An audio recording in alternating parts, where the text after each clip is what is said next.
For a great cup of joe, there's one thing you should know. Your morning brew can also be playful. Buff Boy Brewing guys make the temperature rise, and you surely feel naughty when you swallow our coffee. If you want some real heat, give your mouth a fine treat. You will want some more, rest assured. Buff Boy Brewing, you can't get enough of. It's time for The Scribble, your weekly fix of celebrity chats, bizarre stories in the news, and basic random chatter with best-selling author and syndicated radio host Jeremy Bradley. Make sure your seat is in the upright and locked position and your barf bag is securely in place. Here's Jeremy Bradley. Thank you very much, Larson. Jeremy Bradley here. This is The Scribble. Thanks for tuning in at thescribbleshow.com, SoundCloud, iTunes, all your other favorite podcast apps. We are going to be talking about four-legged things today, okay? I was going to say friends. We're going to talk about my dogs and how I needed to find a new dog sitter. And then we're going to talk about rodents. Mice in the house. I can't say there's a mouse in the house. There's multiple mice in the house. And I never thought I would experience something like that in my house. And so at the beginning of the whole thing, I don't want to call it an infestation because I think that puts a number on it like there's a lot. And I don't know how many there are or were. But we're going to talk about finding a new dog sitter because it's a very stressful time for a pet owner. And I had my dogs going to the same person for at least a decade. And on the flip side of that, we're going to go down to the basement and talk about the mouse problem that was discovered in my house a couple of months ago. Now, I did talk about that on the show. There's an update, though. So if you're a regular listener of the show, I don't want you to think, oh, we've heard this before. You haven't heard the update because I got a guy, right? You get a guy to fix things or to do... I got a guy to take care of the mice. So I'll tell you about that. And I think really that's all we're going to have time for. It's going to be two stories today. Finding a new dog sitter and dealing with a mouse in the house. It's all in The Scribble this week, and it starts right after this. Who are the Kardashians feuding with now? What did that little thug Justin Bieber do this time? Who's getting hitched? And who's headed for Splitsville? Hear the latest celebrity news and gossip every day on Entertainment Wrap-Up. The good, the bad, the ugly, but mostly the ridiculously hilarious. It's all recapped in this daily segment at entertainmentwrapup.com. Have a laugh at the expense of the rich and famous when they take themselves way too seriously. It's 3 minutes of time-wasting fun at entertainmentwrapup.com. Check out Entertainment Wrap-Up at entertainmentwrapup.com. Brought to you by Speak Free Books. Jeremy Bradley here, back on The Scribble. Thanks for tuning in. So I had to do the unthinkable not too long ago. We have a woman who would take care of our dogs, and she did that for, 12 years that I've had one of them, and then 8 years that I've had the other one. But nevertheless, they have never known another dog sitter. She's been there from the first time that I went away and I traveled to just recently. And so she kind of... I'm not here to talk about people when they're not here to defend themselves, but she went a little bit nuts on me, or just nuts, period. And then it really started hounding me for money and things, and it just ended up being quite bad. And then I had some random guy text threatening me to pay her and things. So nevertheless, long story short, we didn't feel comfortable with her anymore, and we've had to find somebody new to take care of the dogs. But it's sort of a nerve-wracking thing. Now, thankfully, and I'm going to knock wood here, thankfully, my dogs are, they're well-behaved in the sense that they're not destroying things in the house. They're well-behaved in that they're very cuddly. They don't make mess. They don't go to the bathroom on the floor. They don't do things like that, okay? Now, they're not well-behaved in terms of their energy level and their excitement. Now, here's the deal. This is the way I justify that, is saying I would much rather have them be happy to see everybody than growling and, aggressive when they meet a stranger, okay? So I'll take that. If you want to go and say your dogs are hyper and they're crazy, great. But you know what? I've got a golden retriever who's 12 years old, and if he still has the energy and the physical capabilities as a puppy, I'll take that, right? So they're not on prescriptions. There's no, there's no medications. There's no conditions. They're very basic dogs to take care of is what my point is. So to have somebody come and take care of them or take them when we're out of town, It's still stressful, though, because, nobody's going to do things the way you do it, right? We have our routine in the morning when it's food time, right? We have our routine of when we go out for a stroll, W-A-L-K. I can't say the word because one of them is in the room with me right now. And, we just kind of have our thing, right? And when they went to this woman's place, I admittedly wasn't there, so I really don't know the routine that they had with her. She ran a dog rescue and daycare and boarding thing out on a farm, and so they were always around other dogs. Apparently they were always very social. There was no issue with them, from what I was told. But then again, right, just like a babysitter, the kid could be a nightmare and crying and screaming the whole time you're gone, and then the parents come back, and the babysitter's like, she was an angel. That wasn't the truth, right? Come on. So that could be very well not the case with my dogs. But again, I do know that they're okay with other dogs, and they're fine to get around. So we have to then now find somebody. And I started from... I basically almost kind of felt like there's nobody else in the world that can do this. Right? Like, we trusted this woman. We have a relationship with her. Now, admittedly, she was maddening to communicate with. She was always very great with communicating with the animals. We've got 2 dogs and 2 rabbits. And, she would come to the house. She would kneel down. They would lick her hair and her face, and she would just love it. And I remember standing back going, you are a gross woman, but here's the thing. They loved going with her, right? And then there were also times when... there's anybody who's going to be a judge of character, it's my mother.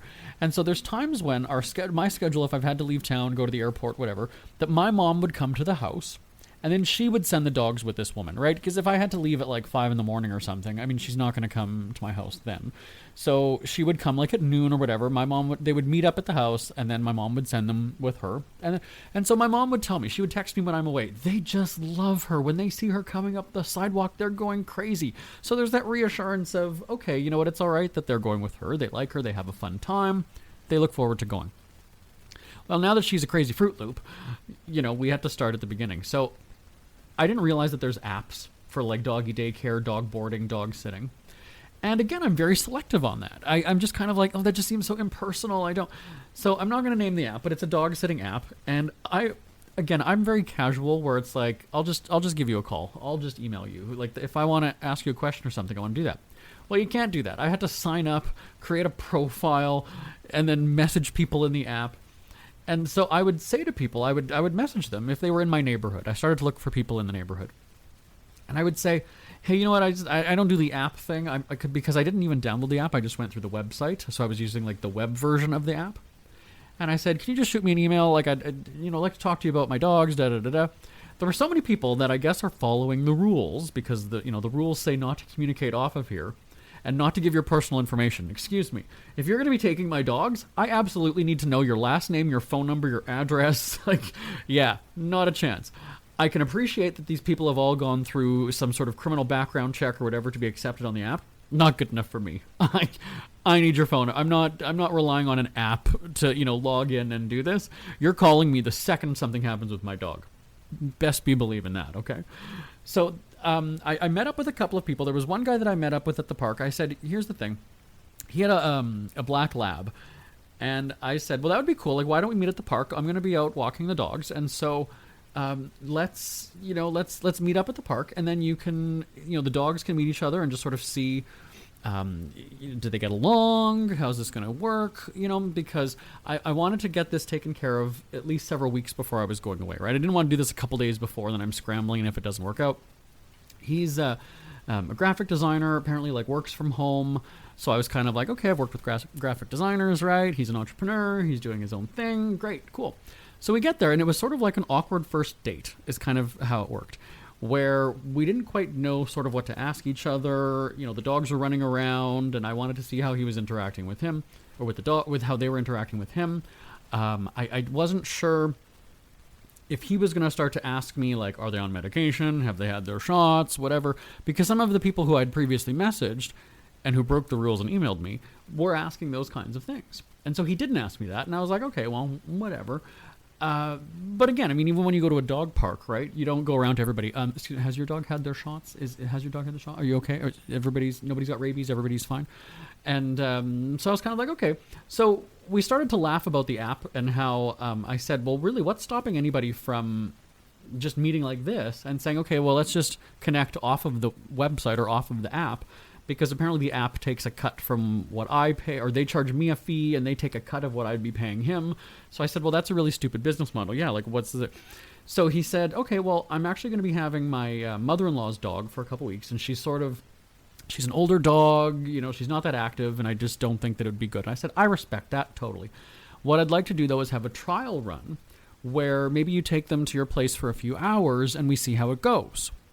And he's like, yeah, great. Let me find out the dates. I've got to talk to my wife, see when the dog's going to be there, and I'll shoot you my phone number, and then, we'll go from there. Well, here's the thing. It was like a first date because he ghosted me. I learned that that's the term, is that he ghosted me. He disappeared. He never got back to me.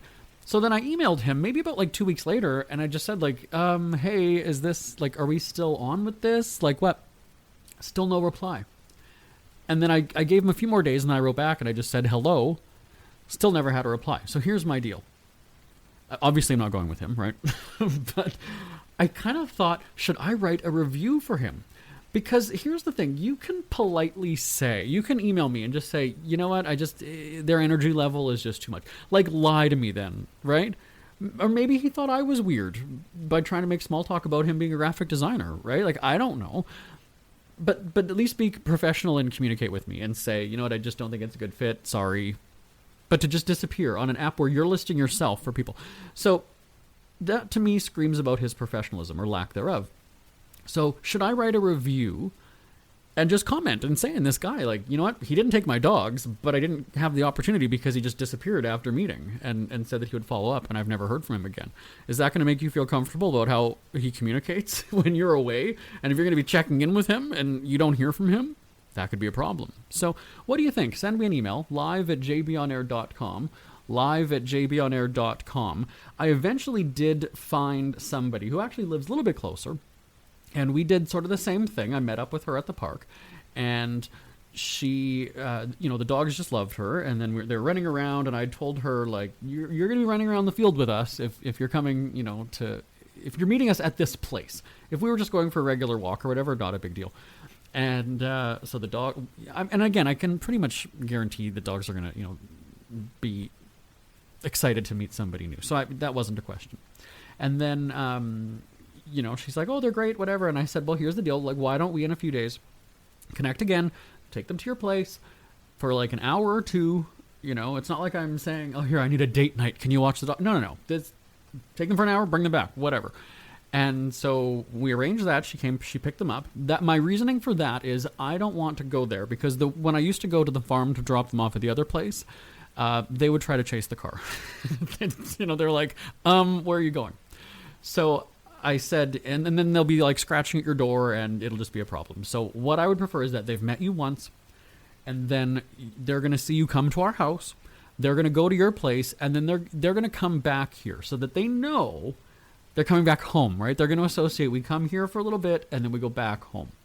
So she texted me about 10 minutes after she got back home and said, like, I love them. They love everybody here. She had some of her family members over. And I was like, okay, perfect. And so she said, I'll take them. And I was like, great. So here's the thing.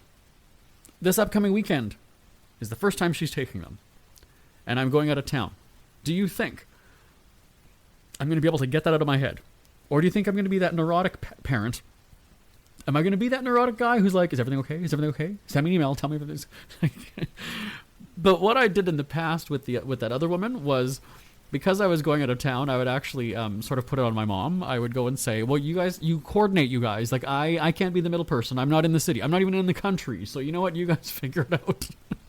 So maybe I'll do that. I'll give each of them the other's phone number and just say, you guys work it out while I'm gone. See ya. I'm off to Florida. Could be that kind of a deal.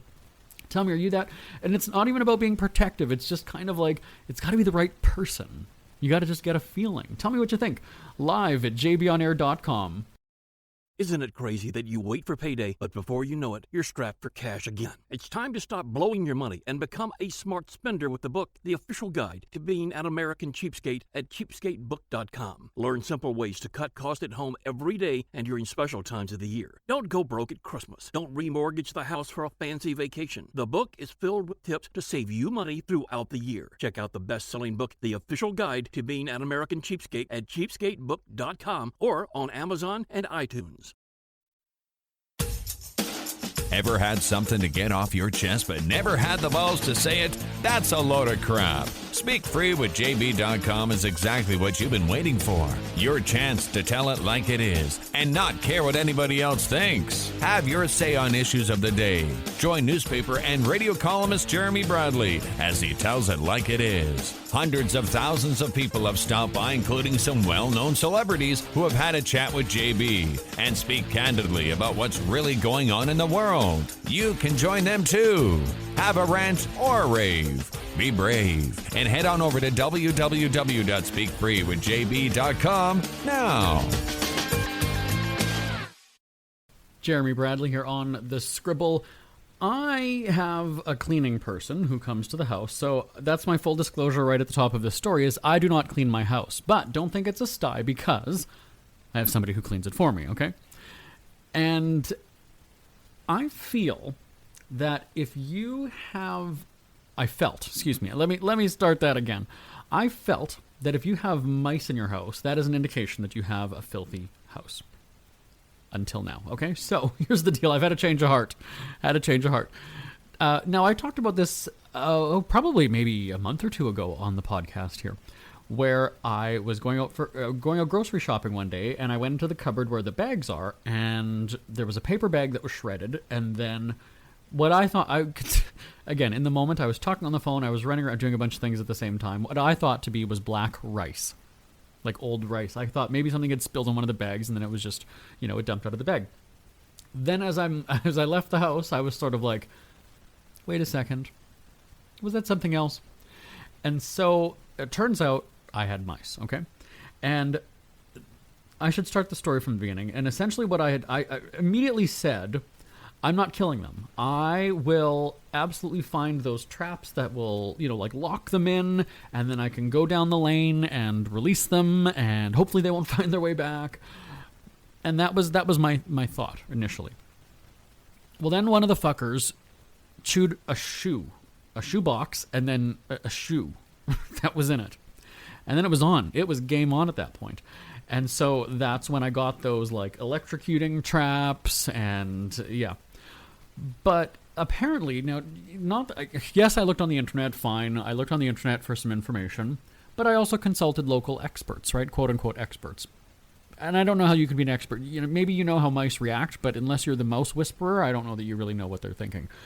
But I read and I heard the standard information that they stay alongside the walls, right? They won't necessarily run right across a room. They'll stick to corners and things like that. Fine. So we were able to trap... in my house, before I brought in an expert, we were able to get 4 of them or 5 of them. And it was also my fault that I had, a bag of dog food by the back door. And because, we would go grocery shopping or whatever it is. And if we don't necessarily need the food right now and it's just kind of extra, we would just throw it by the back door, just leave it there. It's a big 40-pound bag of dog food, leave it there. And so that, I guess, was one of the areas where they would smell the food and they would come and then in the dog food cupboard, again, they were ripping apart the bag that was currently in there. And so we had the little zapper trap there, and we ended up getting a few of them. But then they were in the basement as well, because that was where we would keep the recycling box, the recycling bins, right? You throw something down in the basement, and it's in the bin. You don't think about it.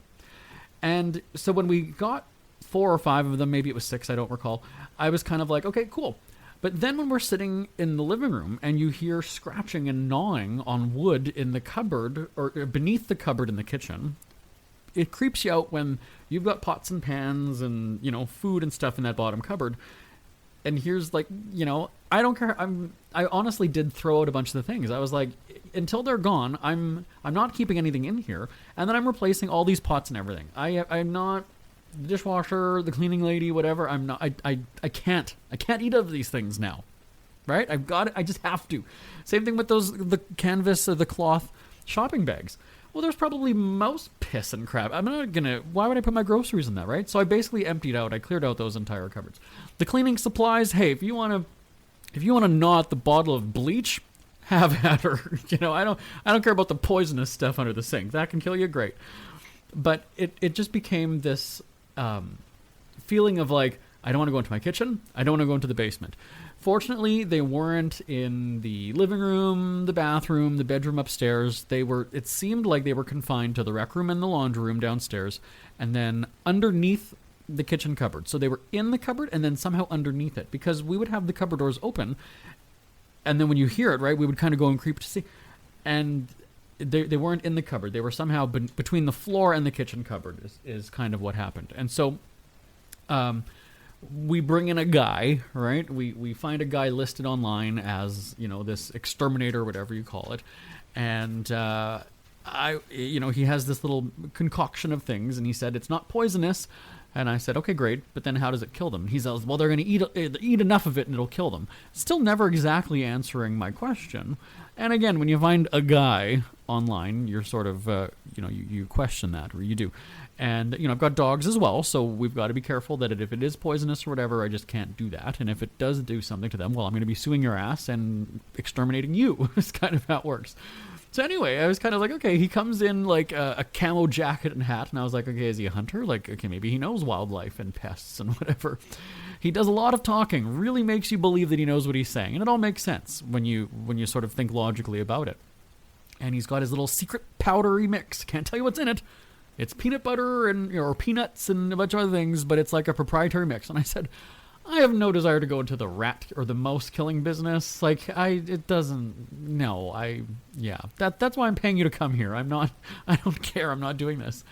And sure enough, like he puts these little boxes, I guess is what it is, and it's got the food inside it.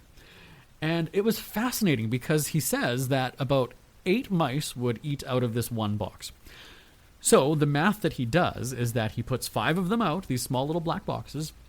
If they're all empty, that means that you have at least 40 mice. Now, again, here's the thing. I'm taking his word for it. I don't know how much a mouse would eat. I don't know. It's all powder. So I'm deducing that they would somehow eat this, and then it somehow kills them. It puffs them up, or it does something. And then my next question would be, am I going to have dead mice all over my house? And he said, no. Sure enough, I have not. I have not seen a dead mouse. He said that it would be like when they're sleeping or when they're hiding somewhere that they would just die. And I said, so I could theoretically have 40 dead mice in the walls or in the rafters of my house in the basement. And he said, yes, but they basically just, evaporate or basically over time. They don't have bones, so you'll just have a bit of a skull and that's it. I'm like, even still, I'm going to have an ancient burial ground of mice. So he comes the first time, puts them out, and as we're standing in the kitchen talking, he actually does hear one of them gnawing on the wood under the cupboard. He quickly opens the door, and there's nothing in there, so we just hear it still. And so then he comes the second time, and he opens up the little boxes and sees that basically the food has been eaten out of most of them, not all of them. He put one of them underneath the stove, and that one has not been touched ever at all. That gives me a bit of peace of mind, because that means that they're not running around my kitchen all night, and they're not on that side of the kitchen where the human food is. So I'm good with that, and knock wood on that one. So he brings in he's like, I'm going to go to my van, I'm going to get you a bigger trap, because I think that you've got a lot of them. And so sure enough, this is significantly bigger, and he puts a whole ton of this powder in it. Not literally a ton, but a lot. And he's like, this could feed, dozens. So let's see how much is gone, when I come back in a few days. Actually, I think it was gone for maybe almost a week or so. And because this one was see-through, this wasn't a black box, I could see in it. And so every day I was kind of like, okay, well, I see there's mouse crap in it.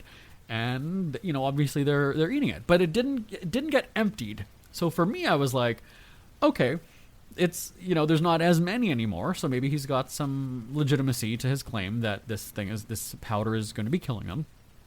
And and then he opens the other little black ones that he had put around, and sure enough, they were having, some of that. I think there was only 1 or 2 of them that were empty. Still, the one under the stove was untouched, and then in the basement, they had eaten a little bit. And so then he has a third appointment that he's coming, actually, I don't know, in a couple of days, just to kind of see. But it's interesting because it's actually working. I thought, could you imagine if he's correct, and I had 40 plus mice in my house? I mean, I was feeling victory when we killed 4 of them.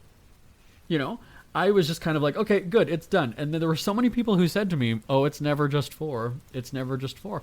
But yeah, I feel like I'm captive in my own house, that I can't go to the basement. I don't want to go to the basement. It's my house. Somehow I'm being overrun by mice.